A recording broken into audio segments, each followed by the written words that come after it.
All right. Hello, everyone. Welcome back to another episode of Fuck Wellness. I'm McKenna.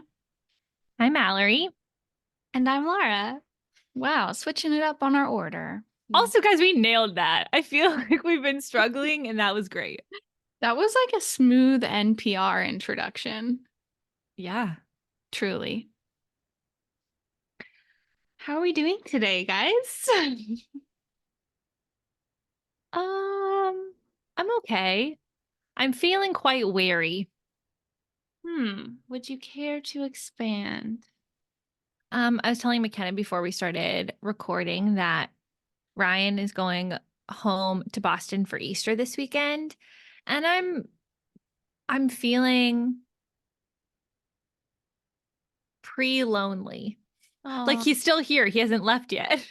But I'm like feeling Anticipatory loneliness. yeah, like I'm feeling sad about him leaving. And I think a lot of my friends are out of town or they're busy this weekend. So I have a super free weekend, which gives me anxiety just inherently. Um, so yeah, I think I'm just feeling like a little bit like about it. When does he leave? Tomorrow evening-ish, And get back? Monday morning. Okay. Yeah, that's a good chunk. It's a long time for my heart. And you guys really don't spend a whole ton of time apart from each other. Oh my gosh, wait, can I actually tell a funny story? So we were in couples therapy like, I don't know, 2 weeks ago.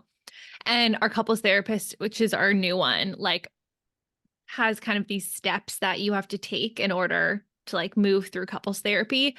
And the first one is she was like, okay, this one, I don't know if it's going to be hard or easy for you guys, but like, I need you to find at least one time, 1 hour every week where you hang out, where you just like spend time together. And she was like, it doesn't like watching TV doesn't count, but like dedicated time. And Ryan and I were like, wait, that's like all we do. Like I feel like all we do is hang out all of the time.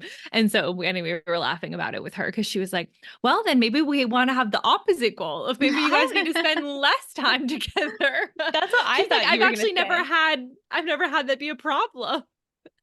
Because she was telling us how common it is for couples, especially who've been married for like, decades. Like they don't necessarily build just like best buddy hangout time into their like weeks. Whereas like I feel like that's all we do. And so it was interesting thinking about from her perspective, being like, oh, they might have the opposite of the problems that most people coming to couples therapy would Your have. therapist is like, I might be a little bit challenged with these two. Can you guys actually spend less time together? You guys like each other too much. I'm worried about it. Mhm. I feel like I also hear a lot of chatter about, oh, we spend a lot of time together, but none of it is quality time. Mm-hmm. Where we're just around each other a lot, but we're not actually engaging with each other. Yeah. We were telling her about rock climbing and how rock climbing, especially like when it's just the two of us, is like 2 hours without our phones where we're like fully focused on each other, saving each other's lives multiple times in 2 hours. It's on the line. Yeah. And yeah, I think it's been one of the most bonding things we've ever done because it requires a lot of communication, very clear, vulnerable communication. Belay on, right? Belay ready, climb on. What do you say? Yeah. Am I on belay? Belay on. May I climb? Climb on. Although we don't do that anymore because that's not what lead climbing does because you're not on belay till you clip. But yeah. Okay. Anyway, moving on. I'm fighting off a sneeze right now, you guys. Oh no. Do it right into the mic. I kind of want it to happen, but can you look at the light? look at the light. No, like up at Oh, look at up. Wait, where? Where Normally when you're like outside and you're gonna sneeze, you look at the sun and then you sneeze. Well, there's no sun out today. Yeah, it's a cloudy day. Yeah. How are you, Ken? I'm all right. I've had a few busy days at work, and so just feeling like ever since daylight savings happened, everything has been different. And I'm kind of sad about it, but also happy about the evenings because they're intoxicating to have longer, especially in San Francisco, Whoa. warm evenings. Like it feels like summer. But yeah, I don't know. It's just been my evening feels like it starts later in the day because of that. And so just the nature of change. But other than that, It feels, completely agree. My whole life has change changed from daylight like it savings. never has ever before. And I couldn't really tell you how. It honestly feels like we have 2 hours less of our day, Yeah. but I know we don't. No. I think that also we just got busier. Like right when daylight savings happened, we kind of like, you know, put a whole lot of new things on our plates, and I'm not loving it. Yeah. Yeah, I hate it. I feel like I was really fucked up afterwards and I'm still recovering.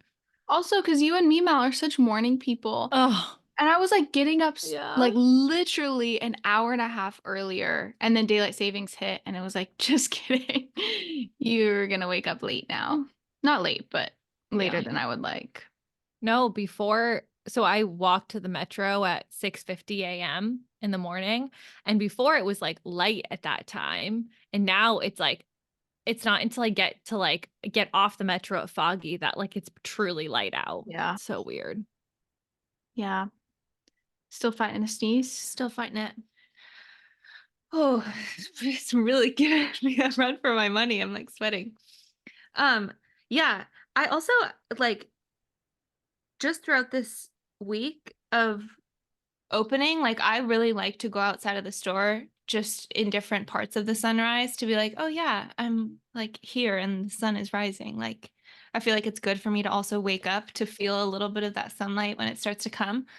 But wildly different times that it's getting light out this week. Like at one out opening, I went outside at 7, still pitch black. Another opening, I come outside at 7, it's light outside of just this Yeah. week. And I was asking everyone around me, I was like, am I like, what's happening? And they're like, no, we also notice that. That is extremely weird.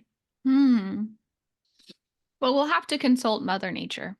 Yeah, she's gonna have to come on the pod as a guest. Yeah, we'll phone a friend. Yeah. Yeah. I've been really, really getting so fascinated, especially this winter, with changing my habits with the seasons. I think it's one of the most fascinating things. And not everyone has the opportunity to do that. But even in really small ways, I think that it can be so cool. And the, I guess, visualizations of spring I usually, spring means summer's coming, and I'm normally not into summer. And so it's not my favorite time of year. But I've really Even been though it's your trying to, color palette. even though it's my color palette, you know, you can't pin me down. I have a lot of things, a lot of contradicting things, but I've been leaning into spring. So that's that's my situation. I'm worried about you. Don't be worried. Can you expand on kind of what your routines are that change? Oh, I think just generally in the winter, I try and really listen to my body's cues of resting more and maybe being a little bit sleepier. And I don't know, it just feels softer to me. And then transitioning into spring, I feel like there's like an awakening. And so I don't know, I just try and be present with the changes because I think my biggest fear is just feeling like every day is the exact same and we just are working and then, you know, doing chores and that's it. So I think leaning into the beauty of life is my goal. Yeah, there has been no spring in DC. Like it has gone from, well, it hasn't gone to summer yet, but it's still very much winter in Really? DC. Yeah, it's very cold. And I'm worried that spring is going to last like a week here. And I have a good amount of my wardrobe that is dedicated to spring wear. no. And I'm super concerned that we're just going to skip right over it to summer. Yeah. Sometimes that happens. Oh, I know, but I wish it didn't. Yeah. Once again, we'll pull in our gal Mother Nature to talk this through. Yeah. I'm happy to do my updates first, if Yeah, you would go for like. it. Okay. I'll do light and then heavy. Or do you want Okay. me to do heavy and then light? Heavy than light, actually. Okay. Mal's like full smile. I'm ready to deliver. I don't even know how this came up in therapy. I'm not even sure how it came up, but we were talking about perfectionism, and my therapist sent me, or well, first read me, but now she has emailed it to me. This, I don't even know how to describe it, like paragraph on perfectionism. Is it someone's definition of it? I don't know. I'm truly not sure. It's just 2 paragraphs and 3 quotes. So I'm going to read Oh. it for you. Okay. Okay. Perfectionism is not a high standard or a sign of us wanting to do our best. Perfectionism is a coping mechanism, a learned behavior in response to needing to belong and feel accepted in our environment. Perfectionism drives us to be hypervigilant against and sensitive to criticism, prompts us to hustle and overprepare, or maybe we say yes to all opportunity requests because I should be able to handle anything thrown at me. And then the 3 quotes are: perfectionism is internalized oppression, Gloria Steinem. Perfectionism is self-abuse of the highest order, Ann Wilson. And perfectionism doesn't make you feel perfect. It makes you feel inadequate, Maria Shriver. And I think I've just been really thinking recently. Well, in therapy, we were talking about how, like, Kathy read that to me, and I was like, okay, but what happens if my entire identity is based on that? like like what happens if that is the things I'm most proud about myself, Mm. or like that I tie my self-worth to. And so we were kind of like digging into the difference between qualities that I've been praised for versus qualities I'm proud of. And we talked about like the double-edged sword of so many of the qualities that I like about myself, like reliability, responsibility, like hard, like good work ethic, etc. Like those are all things that I can like about myself, but I'm also them to a fault, and words are not coming easy to me. Like they reinforce the things that I already, like the perfectionism that I exist in. And I just like can tell that there's like this part in me that just like cannot let go Mhm. of the need to never mess up and never make mistakes. Mhm. Yeah. So anyway, that's probably going to be a newsletter in a couple weeks, but I feel like I haven't fully thought everything out, but it has been really on my mind. I think it's interesting that you say that that is like what you base your whole identity on. Because I think you use similar language in your newsletter this week about being a vegetarian, Yeah. like about like it's a core part of your identity. Mm-hmm. And when I read that or when you say that, I'm like, that's not how I view you at all. That's such a self-imposed, like, this Yeah. is me. This is what is important about me that other people will remember and see. But like It's the that's not projection. it's not what Yeah. I think about at all. Well, it's so funny too, because yesterday at like 4 p.m., I went to go check in with 2 of my friends at work. And I had gotten to work at like 7:15 a.m. because I was teaching a class at 8 a.m.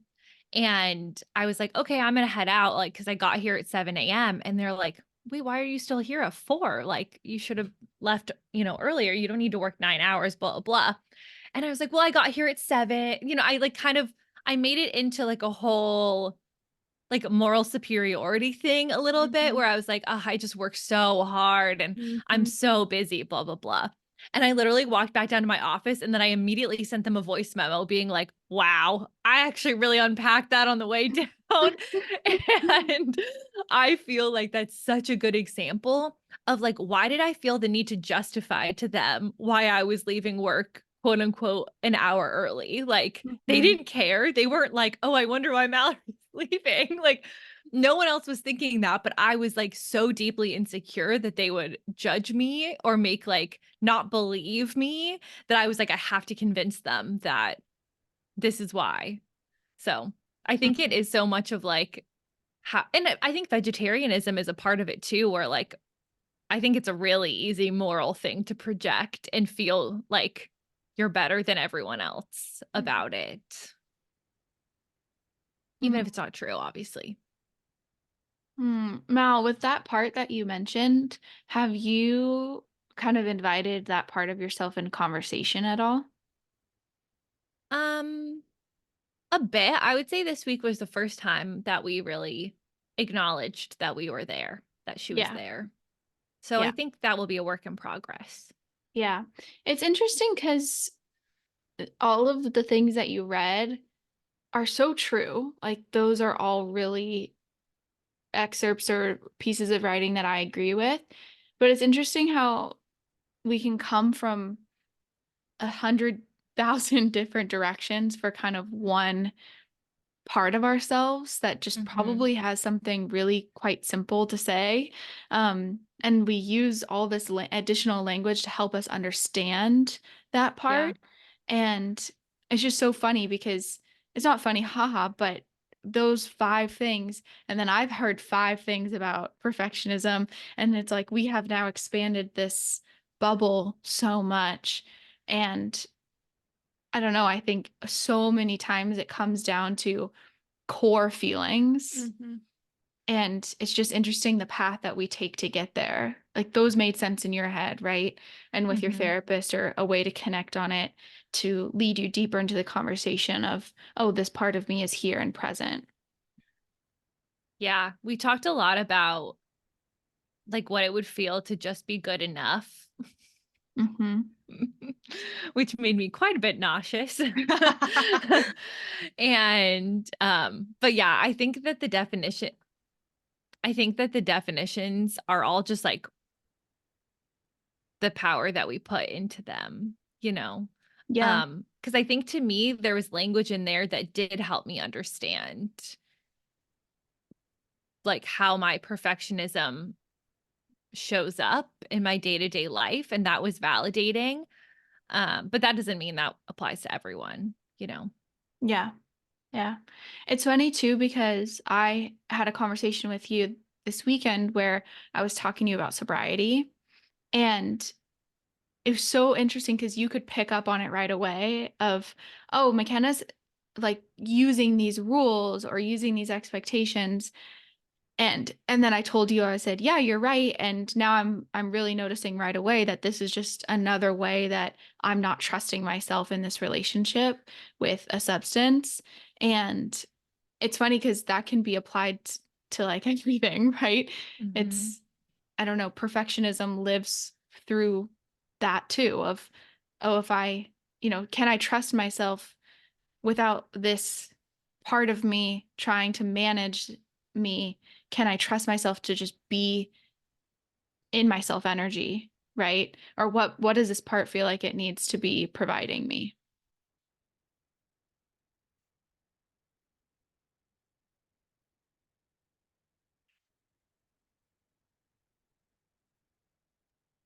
Okay.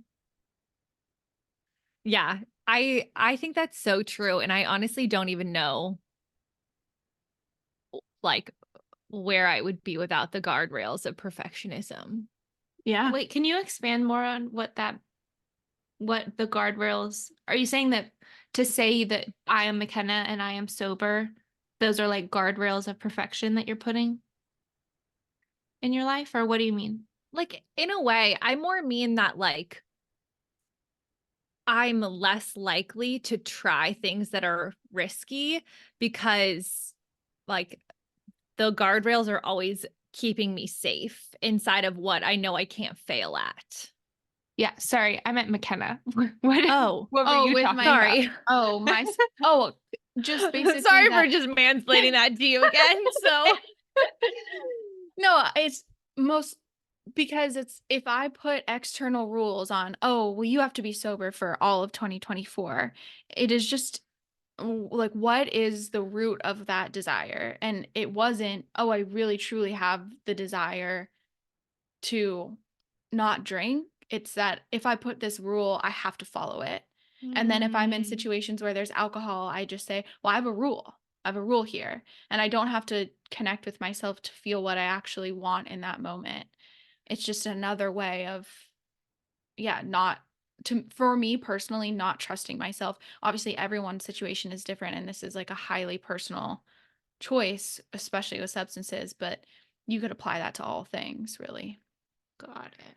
Yeah. Well, this super applies to my light one, which I feel like you might know where I'm going. Maybe. Okay. I don't know. I don't know. Yeah, this is super relevant because my newsletter this week was on vegetarianism and how I've started to eat more meat recently. And I think vegetarianism has served a lot of different roles in my life. I think, in college it was very much like food rules of what isn't quote unquote healthy. Um and then more recently, I think I've started to question some of those. And yeah, I occasionally eat meat now. But I've been getting more and more flexible with it, which has brought up kind of a lot of feelings of like, wow, am I ruining the planet or am I murdering like individually murdering animals?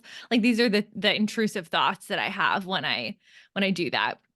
But we went to a food hall the other day, Ryan and Ryan's brother and his girlfriend. And Ryan and Alec had gone with the intention to get brisket sandwiches. And I did not go with the intent to get a brisket sandwich. It literally wasn't even on my mind as an option of something I would have gotten. And so we got to this food hall and there are like, 15 different booths. And I'm walking around and my brain keeps being like, Mallory, get a brisket sandwich. Get a brisket sandwich. And I was like, what is this voice in my head? Like, I'm not going to eat a brisket sandwich. Like, that's the meatiest meat of all the meats, It was like this voice in my head kept coming back and being like, it sounds good to you. Like, why don't you go get it? And so after I had kind of done my lap, I was like, okay. So I went back to the brisket station. And well, it was like a barbecue station. And I was like, Ryan, I think I want a brisket. And he was like, I'm sorry, what? And so he got me a brisket sandwich and it was delicious. I wouldn't say it was like something that I would get like weekly necessarily, but not because I'm Every putting Tuesday and Thursdays are brisket days. not even because I'm like putting rules. It just like it's very rich. Like Yeah. it's not something I feel like I would want every day. But I was like, this was really good. And I was also really proud of myself because I feel like my intuition was like, eat the fucking brisket sandwich. Like, who cares? And my like little moral brain up there was like, oh, brisket's very meaty, Mallory. Like, we don't really want you to eat that. And I did it anyway. And it was great. So that's my light story of the night. Wow, that's a huge win. And I have a question for you. Okay. Have you ever, and this might not be true for you at all, so let me know, but our brains work in similar ways, and this is true for my brain. I've noticed that with some OCD symptoms, morality stuff comes in heavily, where like truly if I and it's heavier on some things, like I have to do a lot of work to keep it at bay on other things. Well, an example would be I forget to recycle something that should be recycled. I will think about it for days Yeah. because I'm on a No, this loop is in my totally head me. of like you are single-handedly ruining the planet. You are at fault for this. You are at fault for that. And it's interesting with those moral things how I don't maybe there's just more room for kind of thoughts like that to tie themselves to, because then it's, oh, and now it's perfectionism too, so how can I be perfectly moral and I have this Mhm. OCD thought loop in my head? that I just actually can't stop unless it doesn't go away. Yeah, I And totally feel that. yeah, apply it to anything that you should be doing. But then now in our world, it's you can never be perfect, so it's you're kind of set up for failure of for anything, you know. So Yeah. yeah, No, tricky I stuff. think that's super fair, and definitely I get really caught up on morals Yeah, all of the time. yeah, Okay, that's my I'm right stuff. there with you.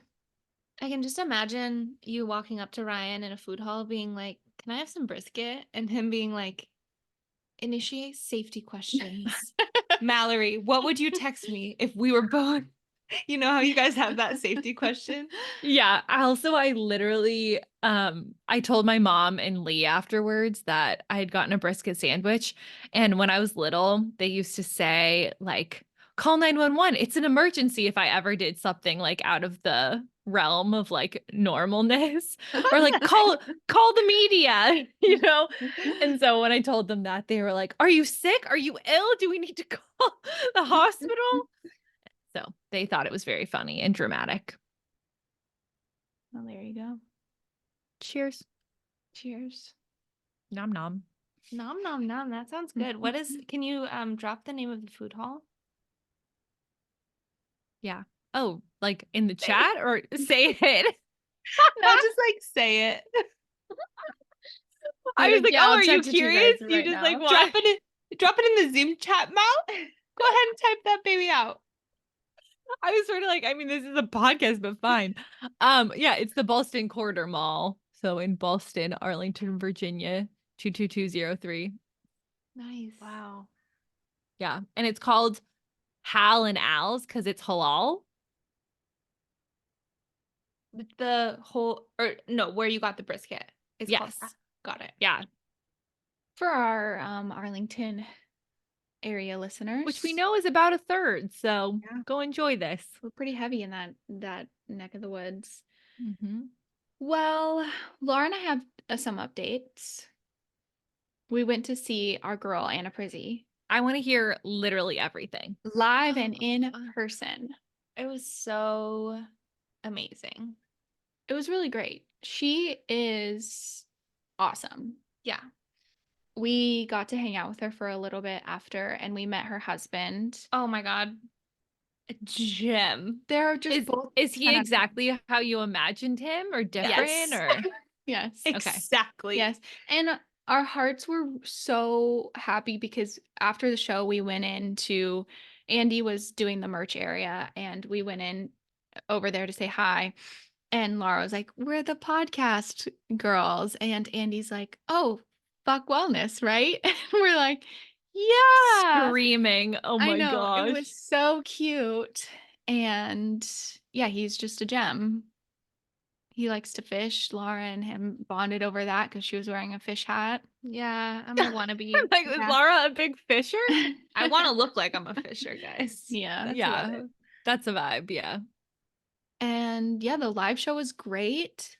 It was really fun to hear. Not fun is a bad word, but maybe it was an experience to hear Anna's life story and some inspiration behind where she is today. And, I think that or maybe I just do this, but I think there's a tendency with people who have larger followings or who specifically do content to help people or someone like a therapist where we often put them on a pedestal of like,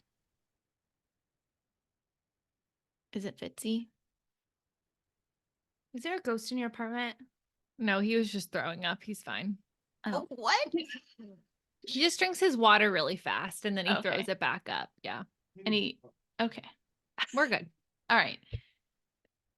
Anyways, put people naturally put them on a pedestal of like, oh, you're fully healed. You are whole. You are whatever it is. And it happens so naturally sometimes that you have to do a lot of work, I think, for it to not happen naturally. And I don't know, do you guys ever have that same kind of feeling towards people Oh like yeah. that? Yeah. Oh yeah, absolutely. And so it was kind of cool to just to hear about she's still working through some things and there's still dynamics that are tough. And this isn't just, I have conquered this thing and now I get to make this content in this way. It's, I went through this thing and I'm still navigating a lot of pieces of it. Um, and so I think that that part's cool. Yeah. Is he okay, Mel?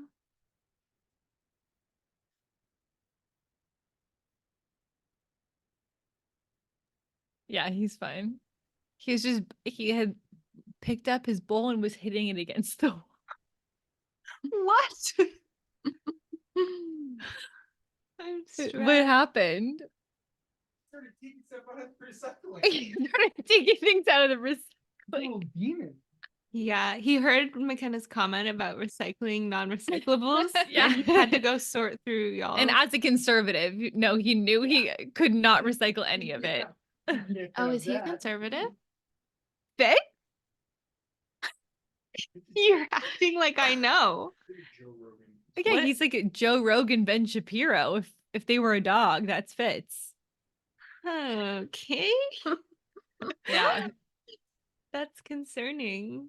Yeah. No, we tried to work through it with him, but he's pretty sure in his convictions. But it's I okay. think Douglas would vote for Bernie Sanders. Yeah. 100%. That's his Yeah. vote. Yeah, Douglas no. would donate every single bone he had to Bernie Sanders. And I Yep. so deeply respect that.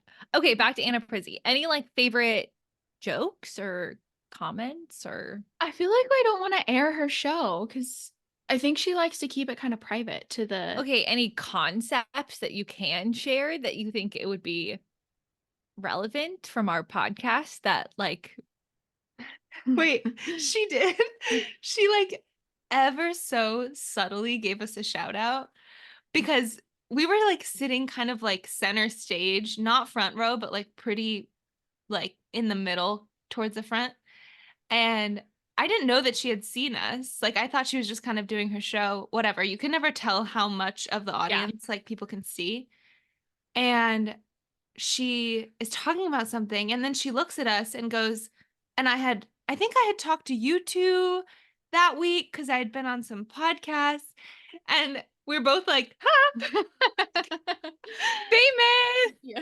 but like not at all because no one else caught it besides us. It was yeah, very that's much still like, cool to know though. like a little side comment that she had just in her brain. But it was really cute because it was her birthday that night. So Andy brought out a cake and we all sang for her. And she had a part of the show where she was like, raise your hand if you've never seen me ever on TikTok, on Instagram, anywhere. And there was a substantial amount of people, like I'm sure partners and friends of fans who were like, I've never seen you before, which I thought was really cool. And I think that those people, I was really watching them, they were getting into the show too, because it's just a good show. Like Yeah. anyone can relate to it.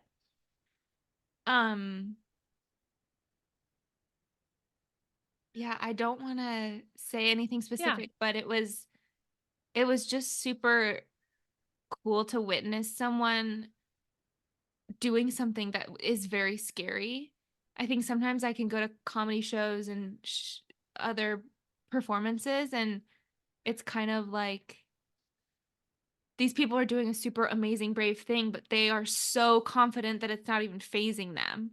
Yeah. Like I think it's so cool that Anna gets to show us and tell us and take us along in the process of being like, I'm so fucking nervous right now, you guys. And you can see it, you can feel it, but it's still so like that's part of the whole thing, Mhm. you know?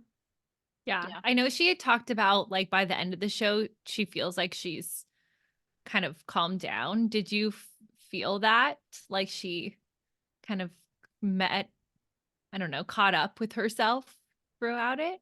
Yeah, there was a big section where she took questions from people, and I Mhm. think she was most comfy during that. She was super comfy because there's no people were asking really unexpected questions and each one she was handling like a pro. So Mhm. Yeah. Yeah. Cool. yeah, it was fun though because we had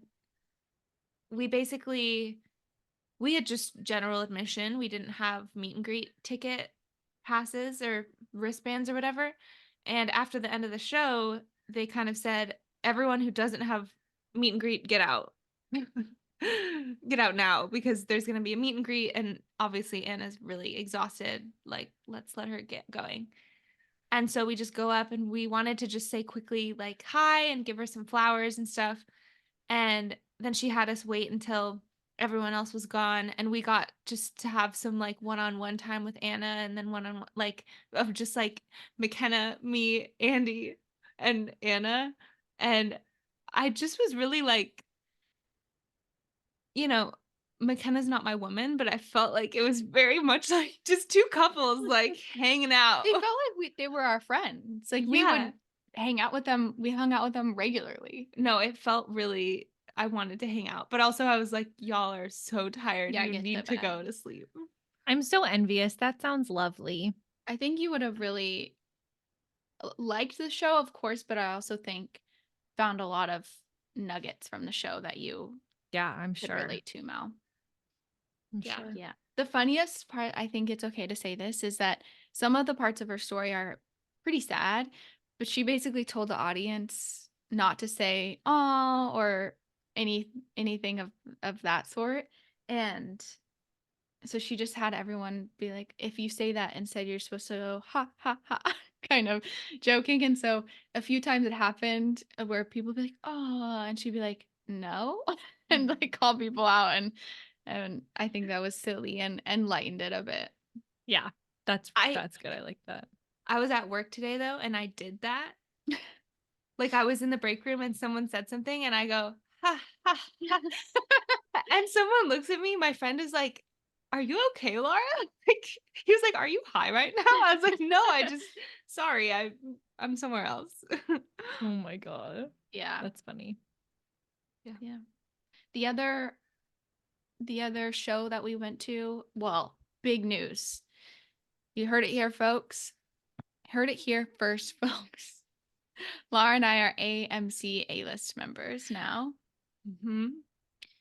which highly recommend if you have AMCs near you, Mal. A-list I preferred. do It's the deal of a century, truly, because they're It's tw- desperate.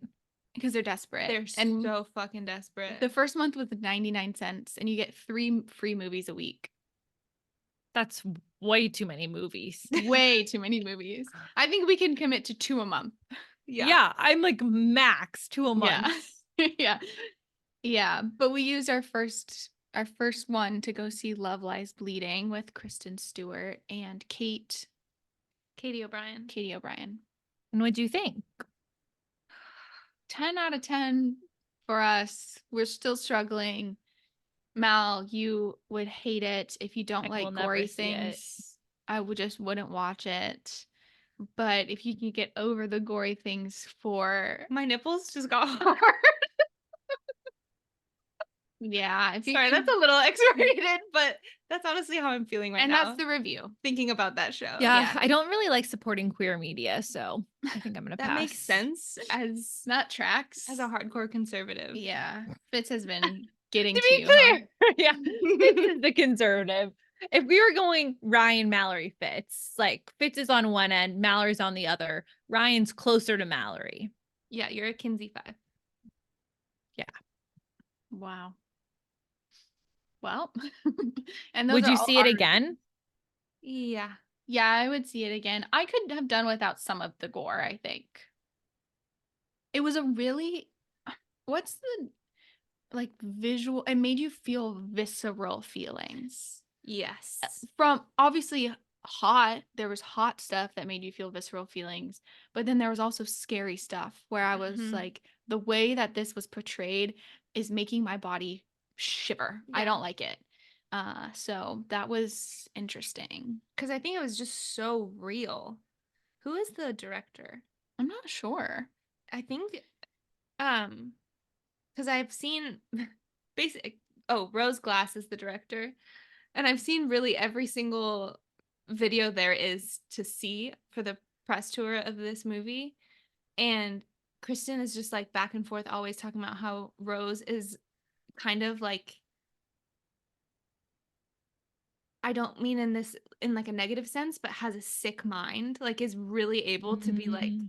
to get really, really kind of sick with it. What's the worst Mhm. thing that we could do here? Exactly. Yeah. Like, how do you make someone feel exactly this sick feeling? Mm-hmm. And it happened like over 5 times. 100%. And you just are like, I don't actually know what I am feeling right now in this Mm. show. Yeah. But absolutely would see again. Mm-hmm. I thought Katie did an amazing job. I really don't know how any of I mean, this is just for good movies in general, but when you're like, I don't know how any other actor could have played that role. Yeah. Yeah. Yeah. So we'll be thinking about that for a little while. Have you had Okay. any dreams about it? Mm-mm. But I've had a few nights I've had kind of scary dreams, so I wonder if it was informed by that. Yeah. Yeah. Ken, it's 7:53. Just making sure you're watching. Yeah. Okay. Yep. You have anything you want to say?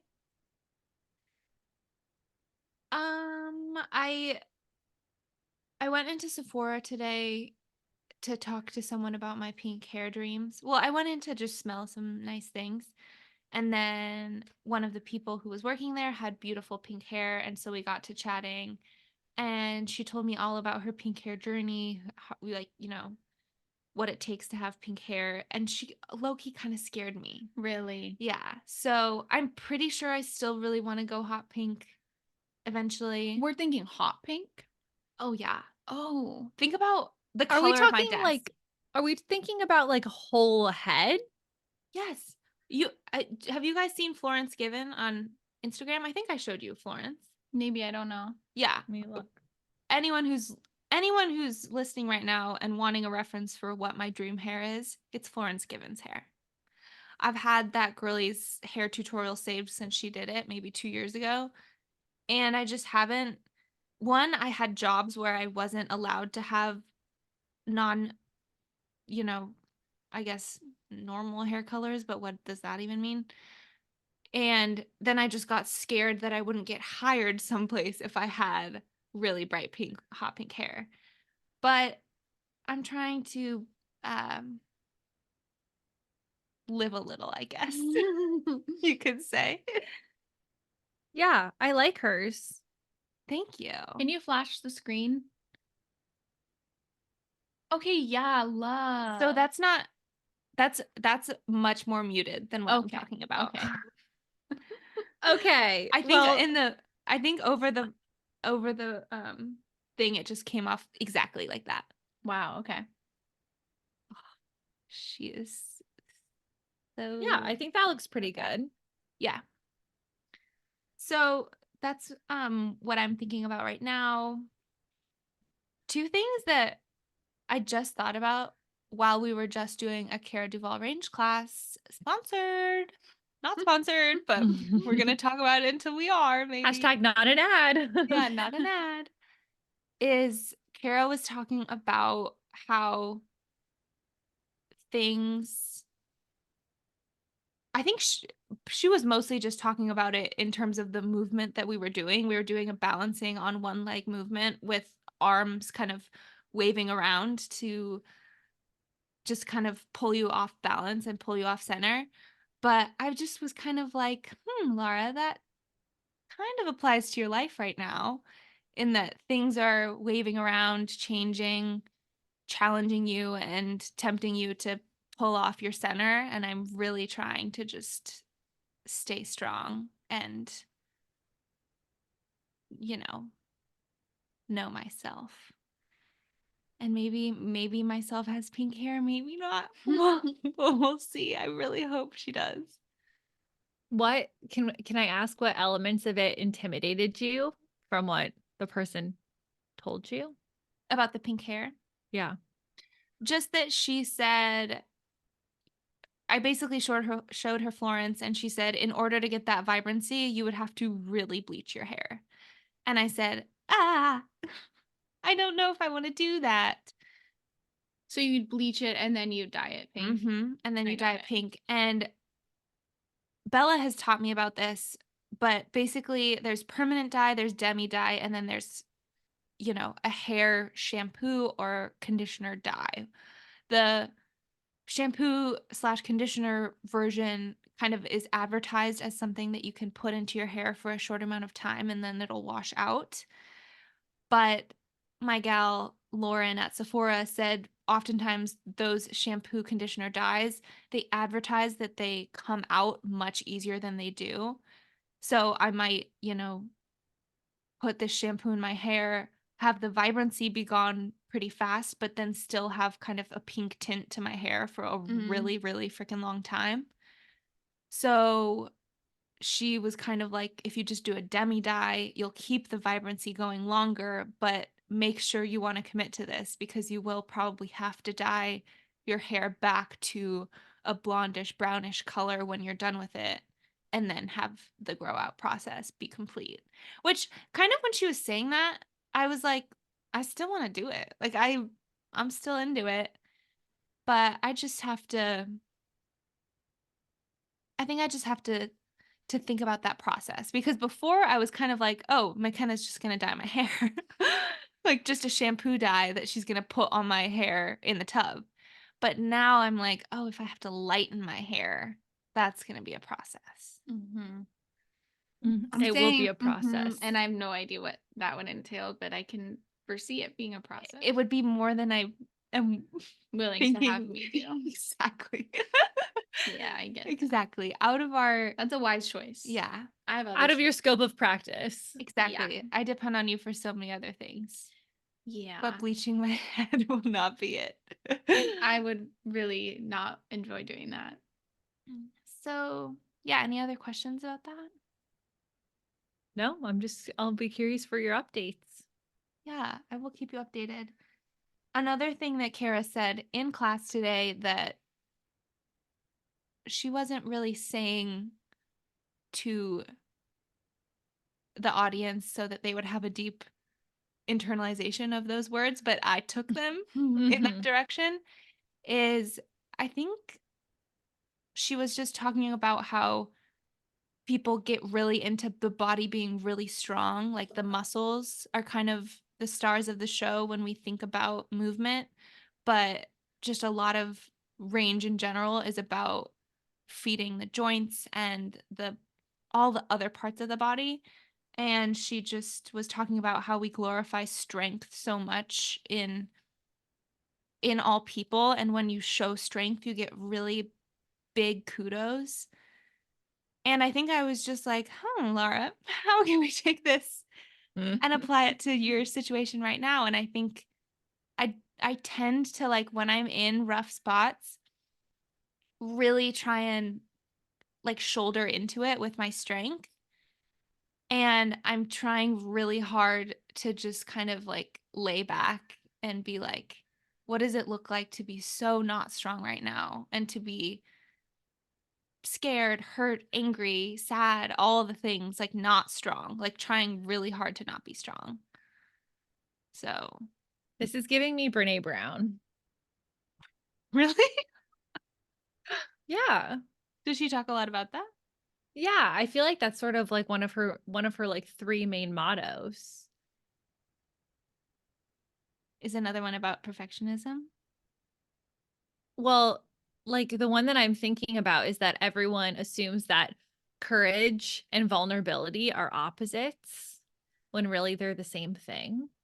Like you can't have courage without vulnerability. Yeah. And I feel like a lot of that has to do with strength is like we so emphasize strength Mhm. when really it's like not the opposite of softness. Yeah. Yeah, I was gonna say it's like, what does strength mean to you? Right? Like Being- what yeah. is your old definition or your current definition, or can we allow it to be a living, breathing thing rather than, yeah, this means something. You're so right. Yeah. Yeah. And also, just to add to this, is that there's no perfect way to navigate tough moments. There's no rule book, there's no guidebook, which in some ways can feel scary, but in other ways can feel freeing. Like we don't have to be perfect in that process. It's As true. it change moment to moment. Completely. Yeah. Okay. Do you have anything Mm, else? I had a couple other things, but not enough to restart a story. I made red lentil soup for dinner, so I'm gonna go eat that. Yummy. Red lentils? Did you have to soak them? No. I mean, it's a soup. No, she's talking about the lentils. Yeah. Did you have to soak them? I mean, they're soaking in the soup. Okay. Some bean soups you have to soak the night before. Is kind of No. what I mean. No. I know Nope, they for a- soaked in the soup. Okay. I know for a fact I'm kind of triggered by lentils because people ask me about 20 times a day if we have lentils. Really? We do not carry lentils. We carry, I'm fully we aware. carry cooked lentils. Yeah. Yeah, not- I'm fully fucking aware of what Trader Joe's has in terms of their lentils. So So am I, is what I'm saying. honestly, I understand people's frustration. They used to have lentils, which is why it's annoying. I'm oblivious to this dynamic, so I'm not mad at you personally, Laura, but I am frustrated. It Yeah, feels like it's something 21. easy. That's 21 people coming at me today about lentils. I just feel like it's the easy thing for them to have. So if you could just like put that in your notes, that'd Yeah, be great. for No, I'm sure. kidding. Just kidding. Okay, I love you guys. I love you. Boy. Boy.